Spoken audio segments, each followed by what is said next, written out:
ময়মনসিংহের বন্যার পরিস্থিতির অবনতি, ১.৫ লক্ষাধিক মানুষ পানিবন্দী। রাস্তাঘাট, মসজিদ, মাদ্রাসা এবং গোরস্থান সহ বন্যার পানিতে তলিয়ে যায়। মোহাম্মদ রায়হান মোল্লা, বার্তা বিভাগ।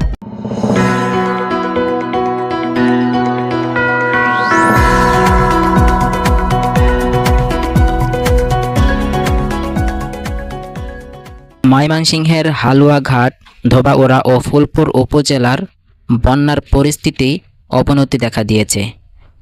প্লাবিত হয়ে পড়েছে নতুন নতুন এলাকা। ৩ উপজেলার ২১টি ইউনিয়নে ১.৫ লক্ষাধিক মানুষ পানিবন্দী হয়ে পড়েছে। ৩ উপজেলাতেই বিদ্যুৎ সংযোগ এবং মোবাইলে নেটওয়ার্ক নেই। এতে যোগাযোগ বিচ্ছিন্ন হয়ে বিপাকে পড়েছে এলাকাবাসী। অতিবৃষ্টিতে জেলা জুড়ে ৫,৯৮৮ লাখ টাকার ক্ষতিগ্রস্ত হয়েছে।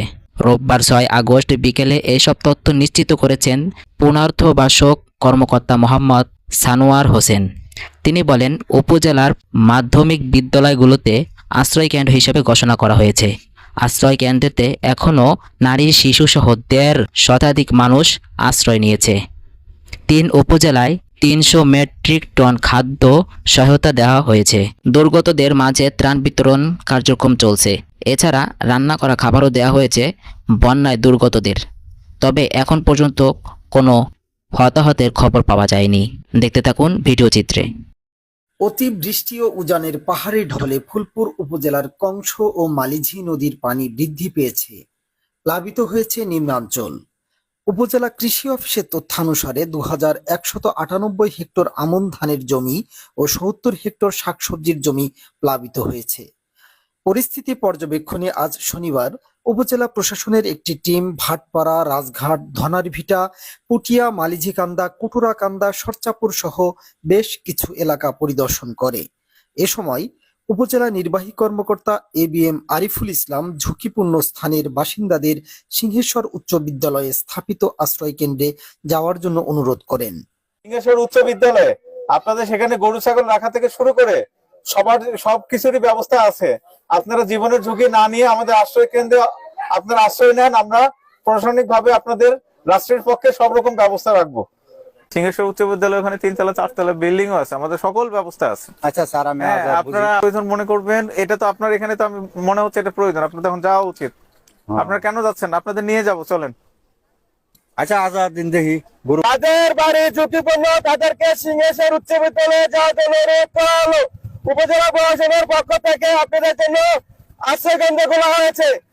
স্থানীয় বাসিন্দাদের সাথে তথ্য বিনিময়ের সময় উপস্থিত ছিলেন সহকারী কমিশনার ভূমি মেহেদী হাসান ফারুক, কৃষি সম্প্রসারণ কর্মকর্তা কামরুল হাসান কামু, প্রকল্প বাস্তবায়ন কর্মকর্তা আশিস কর্মকার, স্বেচ্ছাসেবক মাহমুদুল হাসান রাব্বি, লাবিব হাসান রাহাত, সামাদ খান নাইম সহ সংশ্লিষ্ট ইউনিয়ন পরিষদের প্রশাসনিক কর্মকর্তাগণ।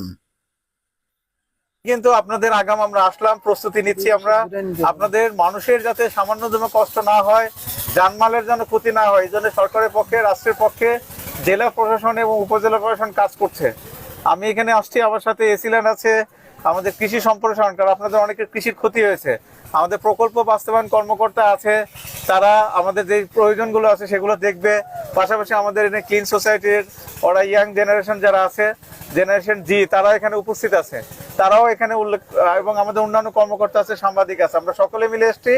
আমাদের একটাই চাওয়া, আপনারা সকলে ভালো থাকবেন, আপনাদের কোনো রকম কোনো যেন জানমালের কোনো ক্ষতি না হয়। তো এই কারণে আমরা কিন্তু কালকে থেকে আমরা কাজ করছি। যখন থেকে জানছি আশেপাশে মানুষ এরকম পানি বন্দী হয়েছে, তখন থেকে কিন্তু আমরা কাজ করছি গতকালকে থেকে।